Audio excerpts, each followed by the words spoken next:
নমস্কার, সফনাভিক নিউজ নেটওয়ার্কে স্বাগত। বড়সড় সাফল্য পেল হুগলি গ্রামীণ পুলিশের সিঙ্গুর থানা।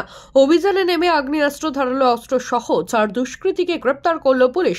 সূত্রের খবর, সিঙ্গুর থানার night RT officer SI Dipak Kanti Dutta এবং তার দল নসিবপুর পাম্প সংলগ্ন এলাকায় টহল দেওয়ার সময় একটি মারুতি ওমনি গাড়িকে উদ্দেশ্যহীনভাবে ঘোরাঘুরি করতে দেখে সন্দেহ হয় তাদের। গাড়িটি আটক করে তল্লাশি চালাতেই তাদের কাছ থেকে উদ্ধার হয় দুটি দেশীয় পাইপ গান, 2 রাউন্ড গুলি এবং একটি ধারালো অস্ত্র। ধৃতরা হলো রাজকুমার মাহাতো, বিশাল কুমার, গুলশন কুমার এবং রাকেশ কুমার। প্রাথমিক জিজ্ঞাসাবাদে ধৃতরা স্বীকার করেছে যে তারা ওই এলাকায় ডাকাতের উদ্দেশ্যেই জড়ো হয়েছিল।